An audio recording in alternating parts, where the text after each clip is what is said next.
Hello people, so today we'll be solving LeetCode daily question, that is 1894. Find the student that will replace the chalk. And in this there are n students in the class number from 0 to n minus 1, and the teacher will give each student a problem starting with the student number at 0, then the student number at 1, and so on to until the teacher reaches the student number n minus 1.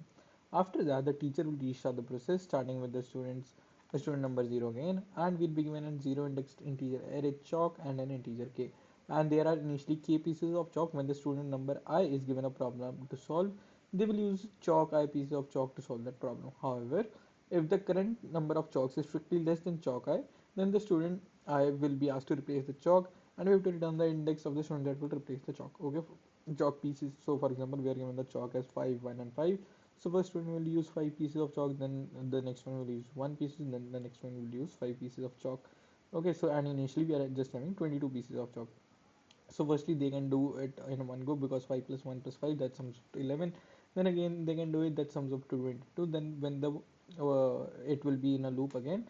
So the zeroth number I will student will be needing 5 chalks, but the number of that by time would have been vanished, because the two whole rounds of this array will sum up to 22. That's why our output comes out to 0, because the child at the 0th index needs to refill the chalk boxes. Okay, so firstly let's have a variable long sum that is equal to 0, and then we'll be updating the sum. Let's say num only, and chalk sum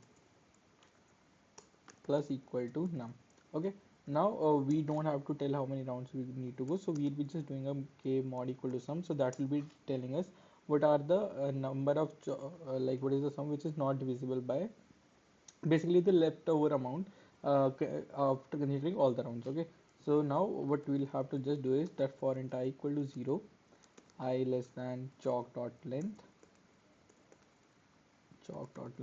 I plus plus. We'll be checking that if the chalk I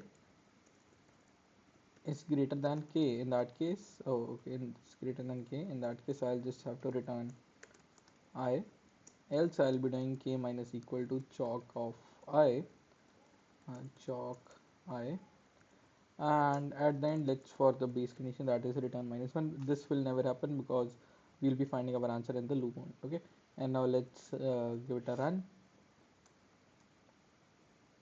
Okay, yeah, and it gets accepted. Now let's submit it,